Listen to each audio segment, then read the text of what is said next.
ایک اور بڑا مسئلہ اس کے اندر آتا ہے کہ عام طور پر لوگ کہتے ہیں اچھا مرغیوں کی فیڈ کے لیے بھی ہوتا ہے یہ مسئلہ اور مچھلیوں کی فیڈ کے لیے بھی.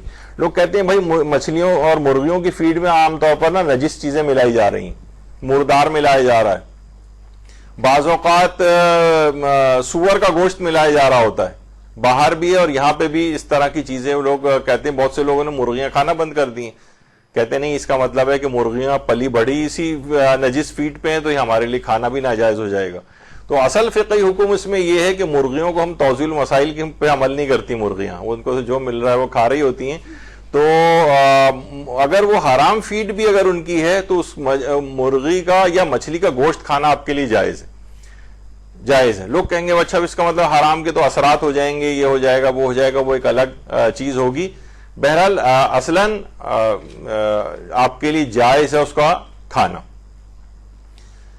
صرف ایک چیز ہے, وہ ہے کہ اگر کوئی جانور انسانی فضلہ کھانے کا عادی ہو جائے, انسانی فضلہ اور کوئی فضلہ نہیں, مثلا کوئی اور اپنا ہی فضلہ کھا رہا ہے یا کسی اور جانور کا فضلہ کھا رہا ہے, اس سے اس کا گوشت حرام نہیں ہوتا. وہ بھی اتنے دن تک اس جانور کا استبرا کیا جاتا ہے, یعنی جانور کو اتنے دن تک, وہ اس کی ایک تفصیل ہے, اتنے دن تک اس کو کھانے سے روکا جائے, وہ اس کا استبرا کہلاتا ہے.